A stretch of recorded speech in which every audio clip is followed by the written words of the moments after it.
So as all of you know, Maisey Yates has always been one of my top favorite authors.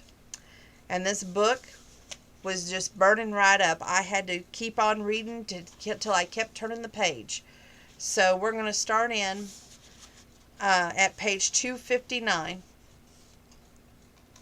Chatter had moved on around them, questions being lobbed back and forth about Iris's bakery, and things shifted to weddings, presents, and football.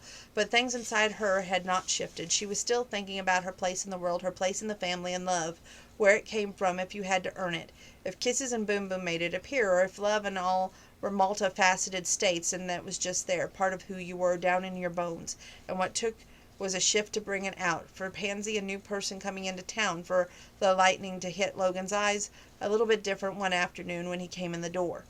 And for her family, it was born in them. Then it shifted and changed when tragedy came, and they had cared for each other as they needed to. But maybe it wasn't about earning or doing. Maybe it was there was an inevitability to it all, and that both cheered and terrified her in equal measure. Because if there was an inevitability at play, it meant that perhaps the feeling of not being enough, that feeling of being a burden and needing to earn that affection of her family, maybe that was wrong. But on the other hand, that might also mean that whatever was happening with Logan, whatever it was now, she was never going to be able to control what it became. Which seemed to be a annoying life lesson, that these kind of truths could be blindingly freezing and as revelations went, and utterly terrifying. She separated from Logan and went over to Iris. I'm really happy to hear that you want to open a bakery and that you're going to actually take the steps to do it. Thanks, Iris said. You know that I was mad at you about the whole thing with Elliot, but the problem is, things like that are dependent on the other person. There's plenty of power that I can do to change my life, and I've been happy. I haven't wanted to change it until now. You haven't felt stuck? No, Iris said. Why would I feel stuck? You never even, went to any high school dances or anything. You were always taking care of me and cooking for all of us. I know, Iris said, and after losing our parents, I couldn't think of anything better than to be at home surrounded by family. It didn't make me sad. Oh, Rose said. I promise it didn't, Iris said. Look at Pansy. She left, moved away to the ranch and got a job. Jake and Colt left. The three of us stayed, and Sammy and Logan. We stayed because we chose to, and I imagine that when you're ready to move on, you'll move on. Terror gripped Rose because she didn't want to move on. She wanted things to stay here and work this ranch. She wanted to work the ranch with Logan for the rest of her life. She blinked. Well, that was clarifying. She had always wondered if there was something wrong with her because she hadn't thought much about the future, because she didn't do a whole lot of dreaming, because she might have felt compelled to set her sister up with someone, but she had not want to do the same for herself. It was because she was where she wanted to be, next to the man she wanted to be beside. She swallowed hard. Good, she said. Good. Are you okay? Yeah, I'm just sorting some things out. I'm really sorry that I dragged you into me sorting things out. You made a mistake. It's not a big deal. You don't have to keep punishing yourself for it. Thank you, she said, and I meant what I said before. Whatever grunt work you need for the bakery, for the wedding, I promise I'll help. Good. I'm going to head out, Logan said, moving over to where she was. I'll walk you out, she replied. She thought that maybe her family would think it was strange, but they didn't, because only she and Logan were aware of the shift between them. And anyway, she was starting to think she didn't care, because it was all felt like it had always been there, inevitable. She grabbed her coat and hat, and Logan layered up too, and she walked outside with him. 259, 260, 261, 262.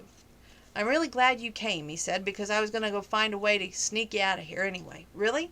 Because I have your present. I wanted to give it to you privately. Oh, she said, breath escaping her body. In one intense burst, Logan didn't give presents. Ever. He didn't do any official Christmas things, and she hadn't expected all of this. He cleared his throat and reached into his jacket. The gift he pulled out was even wrapped. Did you do that yourself? I did, he said. He wrapped a gift for her. This man who didn't do Christmas. It felt so much bigger than the beautiful little box in her hand. She smiled. What is it? Come on, don't ask me that. That's cliché. Open it. She did, and inside of the wrapping paper was a slim white box. She opened it and then frowned. Inside the box was a delicate gold chain, and on the gold chain was a charm. She looked at it closely and examining it at best she could in the dim light. It was a cameo, white and light blue. She never owned anything remotely like this, nothing so feminine or delicate or pretty. What is this? It was my mom's, he said, and it's just been sitting in the jewelry box for the last 17 years with no one wearing it. I was looking at it the other night and I thought it would look good on you. She touched it carefully, reverently. It was your mom's? And she knew when she had to get it to him for Christmas. She considered it earlier. She knew that she had to do it now. Her throat was tight. Her eyes were filling with tears. She swallowed. It's beautiful, she said, and no one's ever given me anything like this before. I've never given anyone like it before. She loved him. She really did. She hadn't even realized it for all that time. All this time when she'd woken up in the morning, gone outside, worked next to the man she loved. All this time when she'd been in the place that made her the happiest in the world. She had been the person who seemed to be the person who made her the happiest. She'd been living her dream. And it was only now that it had shifted into place, that it had become everything. It was like she'd been looking at a view through a dirty window of all her life, thinking it was the whole view, thinking that she'd seen so clearly, but now she did. Now she did. Now she saw all of it. And she couldn't believe that she hadn't realized that she'd been missing before. Like the girl who didn't know what it looked like from when a man wanted her was from another life, from another time. Now she was a woman who knew, a woman who wanted that right man right back, and who knew what it was to have him. Except did she? She loved him, but she didn't know what he wanted out of all of this, except that she knew that he didn't seem to think that he was a man who wanted commitment or anything like that. She hadn't even really started thinking in those terms, but she supposed that was what it meant when you loved somebody, that you wanted to marry them, make a family with them. Except Logan already had a family, so what did it mean? He had given her this necklace. She didn't know what that meant either. Let me put it on you. He lifted it out of the box, fastened it around her neck.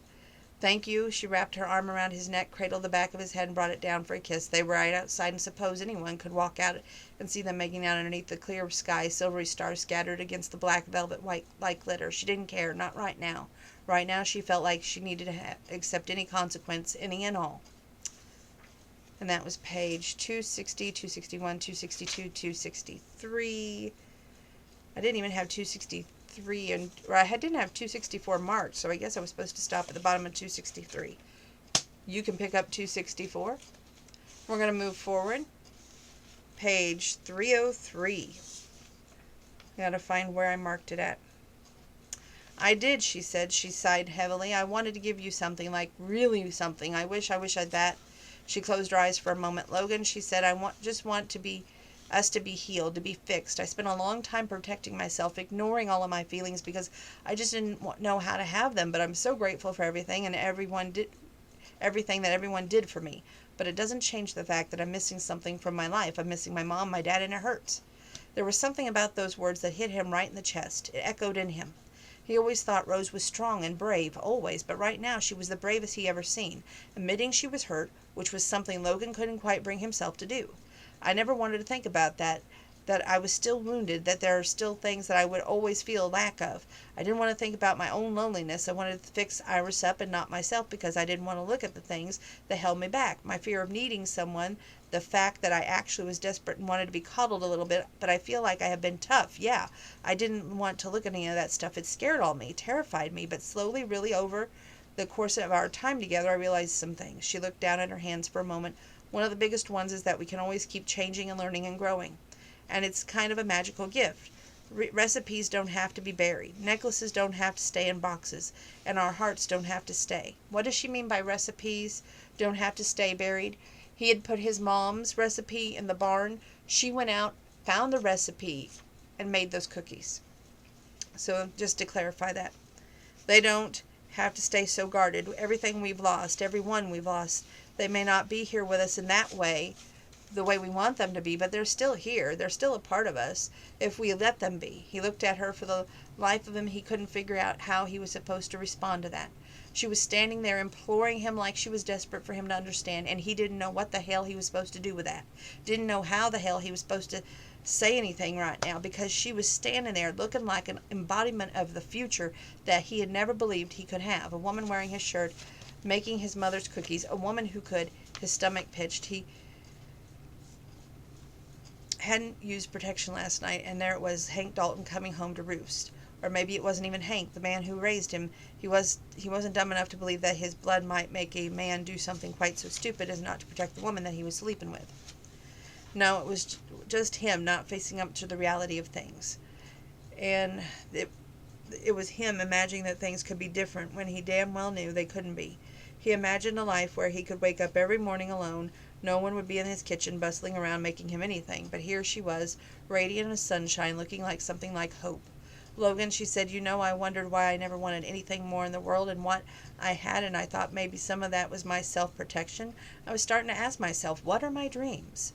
Because, you know, Iris is going to open up the bakery, and Pansy is the chief of police, and Ryder is coaching the high school football team. Sammy's making jewelry business, is going amazingly well. Colt and Jake are riding out rodeos, and here we are. I was asking myself, why don't I have dreams? You can do whatever you want, he said, his throat dry and tight. You can be whatever you want. That's the thing, though. I am where I want to be. I love this ranch with all my heart. This land is in my blood. It fuels my soul. I don't remember my parents as well as everyone else. I was only 6 when they died, after all, working the same ground as my uncle, investing that sweat in my soil, and the same as my father did, being in the same house where my mother raised us. This place built me. The loss of them built me, and keeping Hope Springs alive sustained me. Working with you sustained me. You wanted to be a rancher, right? I don't know. I don't know what I would have been if things would have been different. What would you choose to do? Anything else now? No, he said. I could have a long time ago, but this is what I love.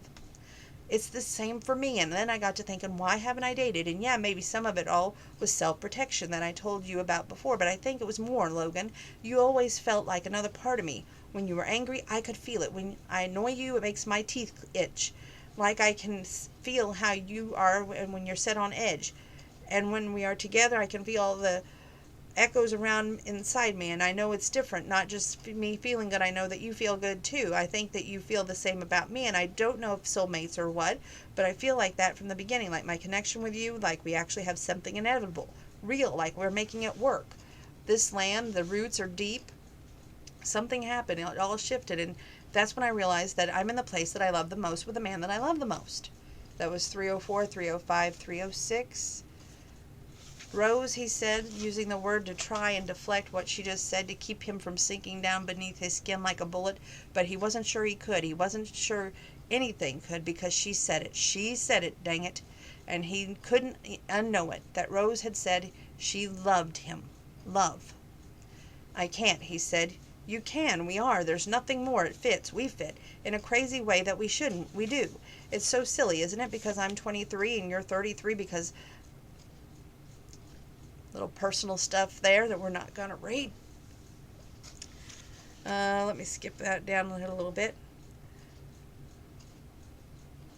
I don't know. Okay, she tells him, I don't know how many you've been with because of those things. People think we'd be too different, but we've lost. We've lived. We've worked the same piece of ground with all the passion we have to give, and then we come together at the end of a long day. It's like magic. The only thing close to magic I've ever known in this world. I'm not a dreamer. I have never schemed for myself, but I'm scared little girl in all my life that people around me might get tired of me and leave me.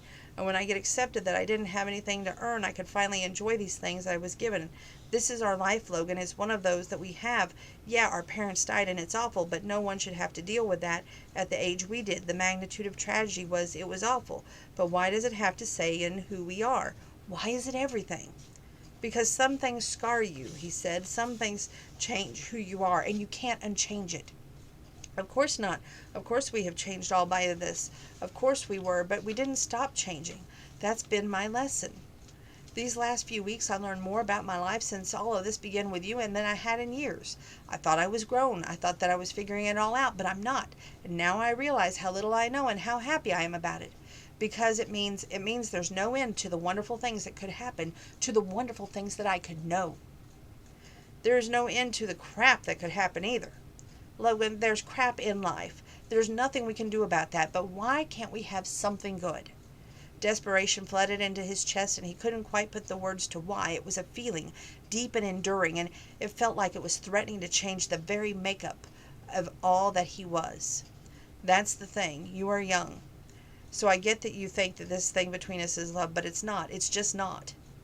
Saying that burned. It tasted like a lie, but looking at her with all that great and glorious optimism, this idea of the world and all that she could ever be and was ever expanding, he could never give her that sense of wonder, not forever. He couldn't be with what she needed. There was Just no way. She deserved more. She deserved a hell of a lot more. A hell of a lot more than a man who wrecked her sister's wedding by standing there in a tux looking identical to the people that he was blood related to, people he lived across town from years and hadn't shared any words with. Yeah, she deserved a hell of a lot more than that. More than what he'd been to his mother, a drain of resources and emotions. His one gift sending her on the trip that ended her life. He was toxic, and it was unavoidable. That was 306, 307, 308. I think if you notice right now, they're both blaming each other in their own way. It's more like self-guilt. And now she's like trying to move on past it, but yet he is blocked by it. So here's 308 and 309. Logan, she said, you accuse me, not amuse me. You accuse me of not having any clue of when a man wanted me, and you were right. You were right, I didn't know. But you didn't know when the people around you love you. You wouldn't recognize if a woman stood right in front of you and told you, that's on you. That's some kind of dumb. Rose, I love you and I love you. And I know how it feels. I know, because you know me better than anyone else. You know me and I love you. You know I'm not making this up. I'm not dramatizing or anything like that.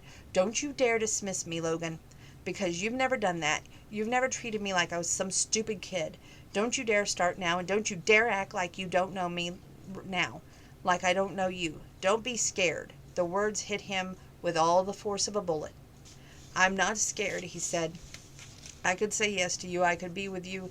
Take the best years of your life, Rose, and I could keep you in my house and give you every dang thing that I'm capable of giving. But you know what? It's not enough. It's not that I'm limitless wonder that you're talking about. I don't know how to love someone. Not really. Why do you think that? You held onto your mother's necklace all this time, and you think that?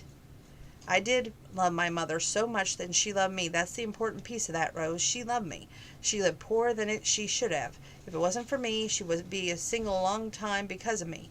Because she didn't want to bring a stepfather in my life who might not treat me right. Because she didn't want me to be distracted by dating while she was supposed to be raising me. No offense, Logan, and I'm sure that she thought that she needed to do that, but it was her choice, and it was a choice. Nobody made her do it, and she didn't have to. What she did for me, and Hank Dalton cut her open, Rose. He hurt her. He couldn't be everything that she needed him to be, and he devastated her, left her on her own, and I was pretty piss poor substitute. She gave me so much, and I wanted to do something good for her, and so when your parents started talking about going on that trip to Alaska, she really wanted to go, but she knew that she wouldn't be able to spare the extra money out of her budget, so I started saving. I did odd jobs around the ranch for your dad, and I saved and I saved. I gave her the money to go to pay for her part for that chartered plane that went down on its way there, to pay for a hotel room that she never even got to use. Yet that was my gift to my mother, the last Christmas gift I ever gave anyone before you. His chest burned. Logan, she said, looking utterly strict and devastated. Why do you think I don't like Christmas? Logan, it wasn't your fault. I know what he said. I'm not an idiot. It would have happened whether she went on it or not, and maybe your parents would have paid for her to even go. In the end, but I can't let it go because that trip was the deciding factor about whether she was here for all her life or not. That was when it happened, when I tried to show her that I cared. You don't get that stuff out of your head, Rose. You just don't. It stays with you. What you do today, you take down the road and any other road. Do you go on a trip or do you not? Do you get on a horse today or do you stay in bed? Because those decision matters. They make the choice as to whether you live or die, whether someone you love lives or dies.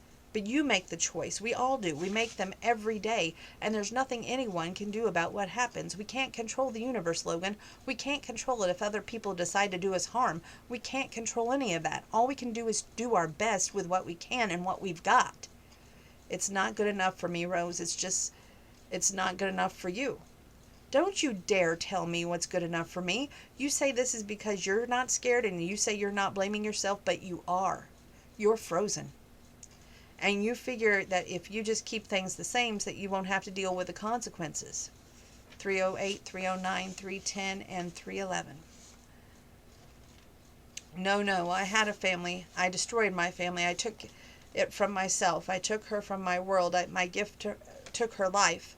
I don't get to have another family. I don't get to do it again. She talks about their last night together. and that he should have known and realized it too. He tries to discourage her and says, they make a pill for that. No, she said. He sighed heavily. The weight of the room was pressing down on his shoulders. No, he agreed. I know, it's just, it won't be anything. It'll be fine. Logan, I wasn't even going to demand anything of you, nothing except for love. I never gave a moment's thought of getting married or having kids. You make me think that might be a future I want, but it has nothing to do with why I want you.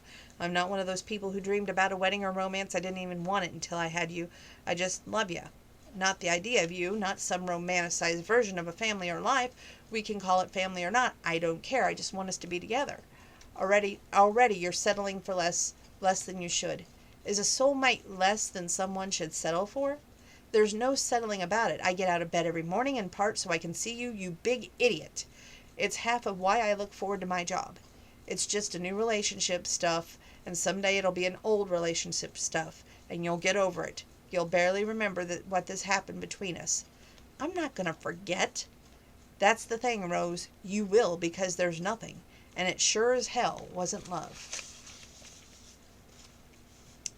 Rose could feel the pain and the fury rising up inside her. Part of her had known that she'd known that he would fight this, and she also known that it was time to have that fight. She hadn't realized he would fight quite so hard, that he would fight quite this way. And she realized that he was expecting things to go back to normal, because when they had been talking in terms of teaching her about life, they had both agreed that it would happen. Both things had changed, and they had changed. You think that you're going to just go back to the way things were, that you're going to work with me every day on this ranch, and in spite of the fact that you broke my heart. We talked about this. Yeah, but things change, feelings change, people change, and I did. You should have had the balls to change too, Logan Heath, but you don't. You just want to hide. You hide in plain sight. You act like everything's great, everything's fine, but yet you're a mess of fear. Hiding from your family, hiding from me, make all the excuses you want, but that's what it is. I know, because I recognize that it's easy for you to stay safe when you don't think about things, when you don't think about your feelings, when you don't let yourself want anything else after you've had something that you love taken away, and just keep it in a box. Isn't that what you're still doing? You're telling yourself that you are living some kind of dream, but isn't that why you just keep up the status quo? I might agree with you, except for me, keeping the status quo demands that I stand here in a damn t-shirt with a bowl of cookie dough from a recipe that I dug out of a mouse-infested barn. It demands that I humiliate myself, that I bare my soul to you. What does your hiding let you do? It lets you pretend that your damn father doesn't live within a walking distance of you, that your brothers weren't in class down the hall from you all through high school. You know what? I think you do blame yourself for your mother dying, and I think that you find a great comfort, because as long as you can find a reason to blame yourself, that you can find a reason that you can't be happy. And that's the real thing that you're afraid of. You're afraid to be happy, because then you'll have something that you might be able to lose again. And I'm not going to be afraid of being happy. Not anymore. Not ever again. I refuse to believe that a tragedy we both suffered 17 years ago means we have to live broken. I don't want you to live broken. That's why I want you to do something other than me. Then you're going to have to find somewhere else to go, she said, because you're not using Hope Springs to heal you anyway. You're not using it to hide, to hurt, to keep you hurt. Well, I love you enough not to allow that anymore, and I love me enough not to put myself through seeing you every day like after this. She didn't really have that power to send him away, and he owned part of the ranch. She knew that. She knew that she was being bitter and angry, and that there was no part of her that was being a friend of the family, the way she had demanded everybody who was angry at him during that wedding be. But she loved him big and bright, and her hurt was just big and bright now, and it demanded some kind of compensation. A muscle in his jaw jumped. Fine, if that's what you want. It is. She stomped into the living room, picked up her green dress, shimmering it to her hips underneath her t-shirt, grabbed her high heels, and then walked out of the front door, making her way to the barefoot to the truck. You can't leave like that, he said. I can leave whenever the hell manner I wish. I'm not going to tone down my heartbreak just to make you feel better. Don't worry, you can go back to hiding really soon, and I know how much you like to hide. She got in her truck, and she didn't spare him a backward glance. She drove away. It was a good thing, because she knew the road back to the main house by heart, because she would be crying so hard that she couldn't see through her tears. That was 3, 12, 13, and 14. Moving forward. He had stopped praying a long time ago. No. Over here. Page 336. Anger wasn't a whole lot more fun than sadness, but at least it had been a little bit more energy. She heard heavy footsteps crossing the barn that she turned and her anger ignited. I thought I told you that I want you to leave. You did, Logan said, his perfect, beautiful mouth set into a grim line. She wanted to kiss that mouth and wanted to punch it at the same time. Well, then, why are you standing here? You have some nerve showing up and just being there. I'm here to beg your forgiveness, if that helps. I don't want your pity. I don't want your apology. What about if I told you I loved you? She stopped and dropped the shovel, the thick wooden handle making a heavy sound as it hit the ground. Go on. I'm a coward. You're right. I went to your brother and I basically dared him to punch me in the face for him to tell me that I needed to leave you alone and that I wasn't welcome. Something to let me off the hook, but he wouldn't. I wanted Ryder to punch me in the face and say that he debauched you and that was the worst thing I could have ever done. Please tell me you did not tell my brother that you debauched me. I did. I figured he would hit me good and hard, but he didn't. He said that we would be good together, provided that I can give you what you deserve. And he believes that I can if I quit being a coward. He did exactly what you did. He made me accountable for my choices. I hated that. I had to get down to what really bothered me and what you said. What you said kept ringing in my ears, Rose, that it suited me to blame myself for my mother's death, and you're right, it did, for 1,000 reasons. Because if there was someone to blame, it felt like there was a reason. Like maybe I could keep other bad things from happening. That by not loving you, I might be able to keep you safe. That I might be able to keep myself safe. If I made it so I didn't deserve any of this, that I might not have to face the fact that I was just afraid. Afraid to love you because losing you would devastate me. But I can't live like that anymore, and I can't be Death's witch. Death's witch. I can't let my grief decide who I'm going to be. Logan, I love you, he said. I think I have for the last 5 years, since the moment you smiled at me, since you're part of my heart, Rose, part of my healing that this place brought me to when I was too much of a damn coward. You were right. It was here all in Hope Springs, but I didn't want to heal because healing meant taking chances again, and it's so much easier not to take chances. I know, she said. I've been there, fearful and just a wreck, not able to enjoy life the love I had because I was living scared. But I wasn't too afraid to love you, and I was brave. I took a chance, and you devastated me. That was 336, 337. We're on 338, 339, 340, 341. 342 and 343, 344. Here we go. I know, he said, and I'm sorry. It's a bad way excuse, Rose, and I know it is, but I have to tell you the feeling that I had when I came out of this room and saw you standing there in the kitchen wearing my shirt and baking those cookies. It reminded me of when I saved up enough money to send my mom on that trip. The look on her face when I gave her the cash. I was so proud. I was so happy with where I was in life, and it was soon after that it was all taken away from me. The feeling that hope and happiness goes with that kind of devastation for me. It's a whole process of unlearning and of being brave enough to trust that moment. I'm sorry I wasn't before. I'm sorry that I hurt you. Her heart crumbled, and she felt her face crumble too. She couldn't stay mad. Not in the face of that. Not in the face of vulnerability, that honesty. She could imagine him too well. That proud teenage boy who had worked so hard to give him Mom that break, and to have that moment destroyed the way it had been. She hurt for him. And she couldn't hold herself back, not anymore. She closed the space between them, pulled him into her arms. I forgive you. We've already lived enough hurt. We'll just love each other now. I'd like that, he said, his throat tight, his words coming out hoarse. I really would.